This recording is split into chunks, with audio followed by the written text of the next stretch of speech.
Dear students, you are most welcome in your YouTube channel Darsh English classes. आप सभी प्रिय विद्यार्थियों का दर्श इंग्लिश क्लासेस में हार्दिक स्वागत है। प्रोनाउन के इस सेकेंड पार्ट में हम इंटेरोगेटिव प्रोनाउन का विस्तृत अध्ययन करेंगे। An interrogative pronoun is a pronoun which is used to make asking questions easy. अर्थात एक इंटेरोगेटिव प्रोनाउन जो होते हैं वो ऐसे प्रोनाउन होते हैं जो क्वेश्चंस क्रिएट करने के लिए प्रयोग किए जाते हैं। There are just 5 interrogative pronouns. केवल 5 इंटेरोगेटिव प्रोनाउंस का यहाँ हम अध्ययन करेंगे। Each one is use to ask a very specific questions. प्रत्येक प्रोनाउन का प्रयोग जो होता है वो एक स्पेसिफिक तरीके से होता है, विशेष प्रकार से किया जाता है, या तो क्वेश्चंस या इनडायरेक्ट क्वेश्चंस को क्रिएट करने के लिए। The 5 interrogative pronouns are what, which, who, whom and whose। मेरे प्रिय विद्यार्थियों, ये जो 5 इंटेरोगेटिव प्रोनाउंस हैं उनके name what, which, who, whom and whose है। अब हम इन पर्टिकुलर प्रोनाउंस के यूज को यहाँ समझने का प्रयास करेंगे।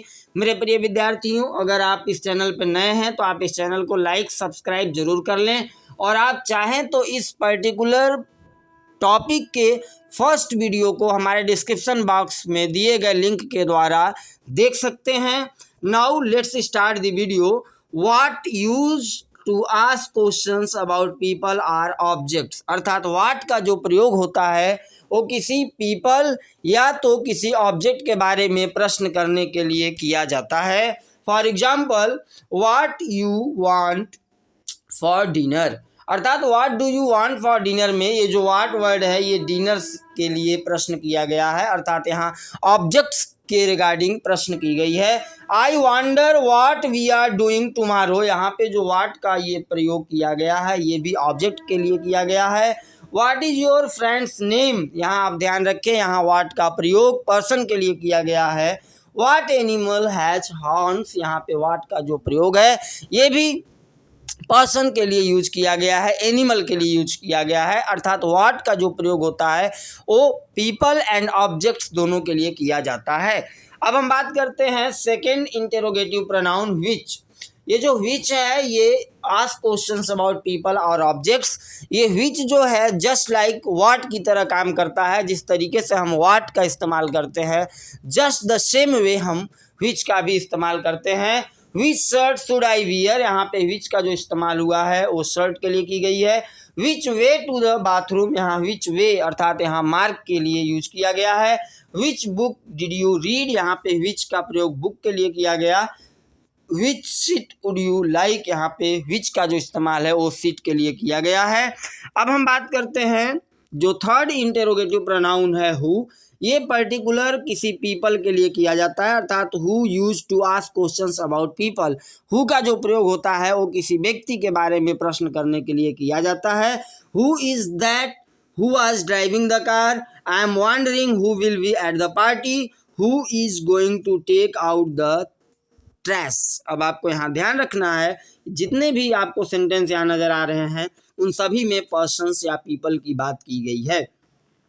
हुम जो ये आपको इंटेरोगेटिव प्रोनाउन दिख रहा है ये हु का ही रूप है, फॉर्म है। This interrogative pronoun is rarely seen this days. इन दिनों अगर आप ध्यान दें तो हुम का प्रयोग बहुत ही कम देखने को मिलता है। But when it shows up it is use to ask questions about people.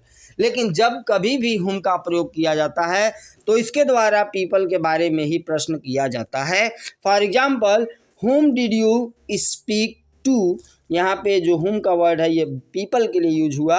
हुम do you prefer to vote for. यहाँ हुम का प्रयोग भी पर्सन के लिए किया गया। You should ask whom to call. यहाँ हुम का जो प्रयोग है ये भी पीपल के लिए किया गया है। हुम डू यू लिव विथ। यहाँ भी हुम का प्रयोग पर्सन अर्थात पीपल के लिए हुआ है। नेक्स्ट अगर हम इंटेरोगेटिव प्रोनाउन को लेते हैं जिसमें हुज का हम यहाँ इस्तेमाल देखेंगे। Use to ask questions about people or objects. ये किसी व्यक्ति या किसी वस्तु के बारे में प्रश्न करने के लिए प्रयोग किए जाते हैं। Always related to possession. सबसे इंपॉर्टेंट जो थिंग आपको याद रखनी है, हुज का जो प्रयोग होता है वो किसी भी पीपल या किसी ऑब्जेक्ट्स के ऊपर पोजेशन अर्थात ऑनरशिप प्रदर्शित करने के लिए किया जाता है। For example, whose sweater is this, यहाँ पे जो हुज का प्रयोग हुआ है वो स्वेटर के ऊपर पोजेशंस जानने के लिए किया गया है। हुज कैट इज दैट, यहाँ पे जो कैट है कैट के ऊपर पोजेशन जानने के लिए हुज का इस्तेमाल हुआ है। I wonder whose dog knocked our garbage can over, यहाँ भी आप ध्यान रखें जो डॉग है उसके ऊपर पोसेशंस जानने के लिए हुज का यहाँ इस्तेमाल हुआ। हुज फोन इज दैट, यहाँ पे हुज का प्रयोग जो हुआ है वो फोन को फ़ोन के ऊपर ऑनरशिप अर्थात पोजीशंस को इंडिकेट करने के लिए किया गया है। अब हम बात करते हैं कुछ ऐसे भी केसेस हैं मेरे प्रिय विद्यार्थी, in some cases interrogative pronouns take on the suffix ever. कुछ ऐसे भी केसेस हैं जहाँ पे इंटेरोगेटिव प्रोनाउंस के बाद एवर का प्रयोग होता है, अर्थात आप इस एग्जाम्पल्स के द्वारा इनको क्लियर भी करेंगे। और few can also take on the old fashion suffix soever. कुछ ऐसे भी इंटेरोगेटिव प्रोनाउन हैं जो पुराने ट्रेडिशनल तरीके से सो एवर का भी इस्तेमाल लेते हैं, which is rarely seen in writing this days. लेकिन इन दिनों हम अगर बात करते हैं तो सो एवर का प्रयोग बहुत ही कम देखने को मिलता है। For example whatever, whatsoever, whichever, whoever, whosoever, whomever, whomsoever and one more whoever। अब आपको यहाँ ध्यान रखना है इन इंटेरोगेटिव प्रोनाउंस के यूजेस रेयरली आपको मिलते हैं, कहीं भी यदि आप ध्यान दें तो इनका इस्तेमाल बहुत ही कम देखने को आजकल मिलता है। अब हम बात करते हैं कुछ एग्जाम्पल्स की जो कि इंटेरोगेटिव प्रोनाउन से संबंधित होंगे। Sentences containing interrogative pronouns are always questions. जिस सेंटेंस में इंटेरोगेटिव प्रोनाउन का इस्तेमाल होता है उन्हें हम हमेशा क्वेश्चंस के रूप में जानते हैं। So they always end with a question mark, इसलिए उनके लास्ट में क्वेश्चन मार्क का इस्तेमाल होता है, जैसा कि अभी आपने ऊपर के कुछ सेंटेंसेज में देखे हैं। वन मोर इम्पोर्टेंट थिंग आपको याद रखनी होगी कि यदि इनडायरेक्ट क्वेश्चन क्रिएट किए गए होंगे तो वहाँ पे क्वेश्चन मार्क आपको देखने को नहीं मिलेगा। In the following examples, interrogative pronouns have been initialized for ease of identification। अगर हम इस कुछ एग्जाम्पल्स की यहाँ बात करेंगे जहाँ पे आपको इंटेरोगेटिव प्रोनाउन जो हैं वो तिरछे अक्षरों में लिखे गए हैं ताकि आप आसानी से उन्हें पहचान सकें कि ये इंटेरोगेटिव प्रोनाउन के इस्तेमाल हैं। For example what do you want for your birthday, यहाँ पे आपको ध्यान देना है ये जो व्हाट वर्ड है ये एक इंटेरोगेटिव प्रोनाउन है जो कि आड़े तिरछे अक्षरों में लिखे गए हैं। Which shirt do you think looks better on me, यहाँ पे जो विच वर्ड है ये भी आपका एक इंटेरोगेटिव प्रोनाउन है। whom do you think will win the play of game, यहाँ पे whom का इस्तेमाल भी इंटेरोगेटिव प्रोनाउन की तरह हुआ है। नेक्स्ट अगर हम बात करें एग्जाम्पल नंबर 4 का, to whom are you speaking, यहाँ पे whom का इस्तेमाल भी जो हुआ है वो एक इंटेरोगेटिव प्रोनाउन के रूप में हुआ है। हुज सोक्स आर दोज, यहाँ पे हुज का इस्तेमाल भी इंटेरोगेटिव प्रोनाउन के रूप में हुआ है। मेरे प्रिय विद्यार्थी, हमने आपको एक छोटा सा एक्सरसाइज भी यहाँ दे रखा है ताकि आप इंटेरोगेटिव प्रोनाउंस को आसानी से क्लियरली समझ सकें और कुछ इस तरह के एक्सरसाइज सेल्फ मेड भी आप कर सकें। फॉर एग्जाम्पल फर्स्ट सेंटेंस को आप देखें, आपको ऑप्शंस दिए गए हैं और राइट ऑप्शन आपको चूज करने हैं ताकि आप इस सेंटेंस को कंप्लीट कर सकें। नंबर 1, थ्रू द फुटबॉल, यहाँ पे आपको राइट ऑप्शन चुनना है और हमने आपको यहाँ बता रखा है, ये प्रश्न आपसे ये किया गया है कि ये जो फुटबॉल है उस फुटबॉल को किसने फेंका। आपके पास 4 ऑप्शंस दिए गए हैं, हु, व्हाट, व्हिच, हुज। आपको हमने अभी अभी बताया व्हाट और व्हिच का इस्तेमाल जनरली ऑब्जेक्ट्स के लिए होता है, अर्थात ये 2 ऑप्शंस आपके पहले ही बाहर हो चुके हैं। अब आपके पास 2 ऑप्शन बचते हैं, एक हु एक हुज, और इन दोनों में से हमने आपको बताया हुज का जो इस्तेमाल होता है वो पोजीशन के लिए होता है और यहाँ पे किसी पोजीशंस की बात नहीं की जा रही है, अर्थात ये ऑप्शन नंबर डी भी कट होता है। अब आपके पास सिर्फ एक ऑप्शन बचता है, option number A, and that is who, अर्थात यहाँ पे जो कंप्लीट आपका सेंटेंस होगा हु थ्रू द फुटबॉल, ये होगा राइट आपका आंसर। अब हम बात करते हैं क्वेश्चन नंबर 2 की। वुड यू प्रेफर कॉफ़ी और T.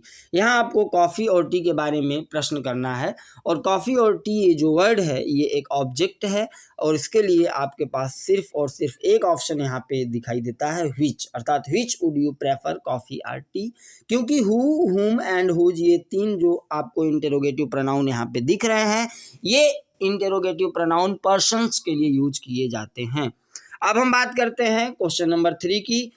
Time do we need to be at the airport, अर्थात यहाँ टाइम की बात की जा रही है, और टाइम एक ऑब्जेक्ट है, और इसके लिए सिर्फ दो यहाँ पे आपको ऑप्शन दिख रहा है, which and what, and most suitable option is option number B, अर्थात what time do we need to be at the airport.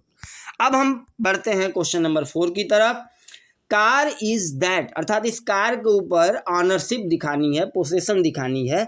इस कंडीशन में यहाँ पे सिर्फ एक आपको ऑप्शन दिखता है, ऑप्शन नंबर बी, अर्थात हुज कार इज दैट, ये ऑप्शन नंबर बी आपका राइट आंसर होगा। अब हम क्वेश्चन नंबर 5 की तरफ बढ़ते हैं। इज योर सिस्टर्स नेम, यहाँ पे सिस्टर्स नेम अर्थात सिस्टर के नाम को जानने के लिए प्रश्न किया गया है, अर्थात यहाँ पे सिर्फ और सिर्फ एक राइट आंसर होगा, ऑप्शन नंबर सी, अर्थात what is your sisters name is the right option. अब हम क्वेश्चन नंबर 6 की तरफ बढ़ते हैं। डिड यू टेल, अब आपको यहाँ पे राइट ऑप्शन चुनना है।